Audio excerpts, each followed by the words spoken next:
யாரு அவன்? டேய் யாரு அவன்? அவனுக்கு நீ யாரு? அவன் ரோட்ல போறோனா இல்ல அவனுக்கு வேலை வெட்டி எதுவும் இல்லையா? மாசம் 50,000 சம்பாதிக்கிறான். கண்டிப்பா என்ன நல்லா வச்சு பாத்துக்குமா. நான் நம்ம வீட்டுல இருக்கும்போது கூட அவ்வளவு சந்தோஷமா இல்ல.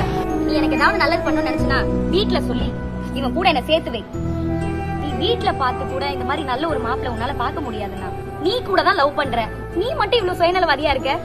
என்ன மச்சான் அவன் தங்கச்சி இப்படி பேசுனா உன்னை வச்சு விடுத்த விட்டு மச்சான் கரெக்டானவனை தான் நீ லவ் பண்றன்னு இப்ப தெரியுது உன் பேச்சுல.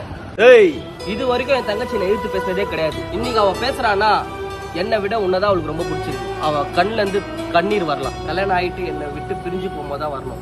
இப்ப கூட நீ என்ன சுயநலவாதி நினைச்சனா நீ சொன்னால் எதையும் செய்வேன் தலையாட்டும் பொம்மையாவேன்.